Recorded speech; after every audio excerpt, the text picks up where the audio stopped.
I'm here today to pick these chard greens.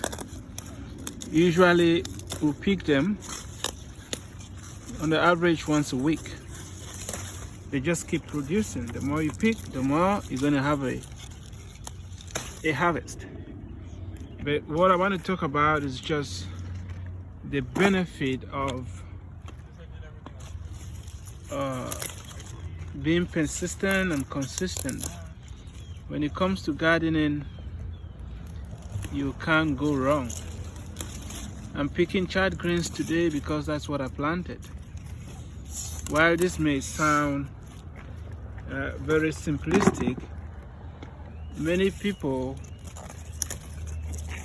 have refused to apply this principle in their lives as well.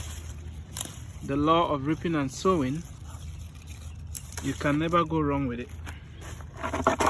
It's very important that you know what you want, you know how to get it, then you go get it. In other words, if you don't put in the time and the effort, you are not going to have any results. Can I say that again?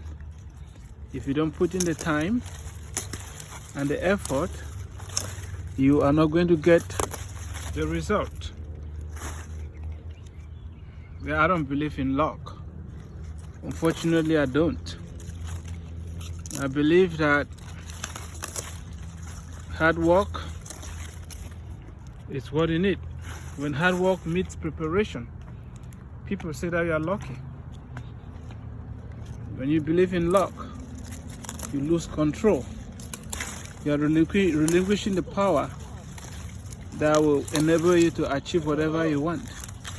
So it's very important to understand the process of reaping and sowing so that you get up each day, you sow what you need so that when the time comes for you to harvest, you'll harvest it. I hope this video touches something today. You can share it. If you need any gardening tips, reach out to me. We're going to make it happen. God bless you. Bye.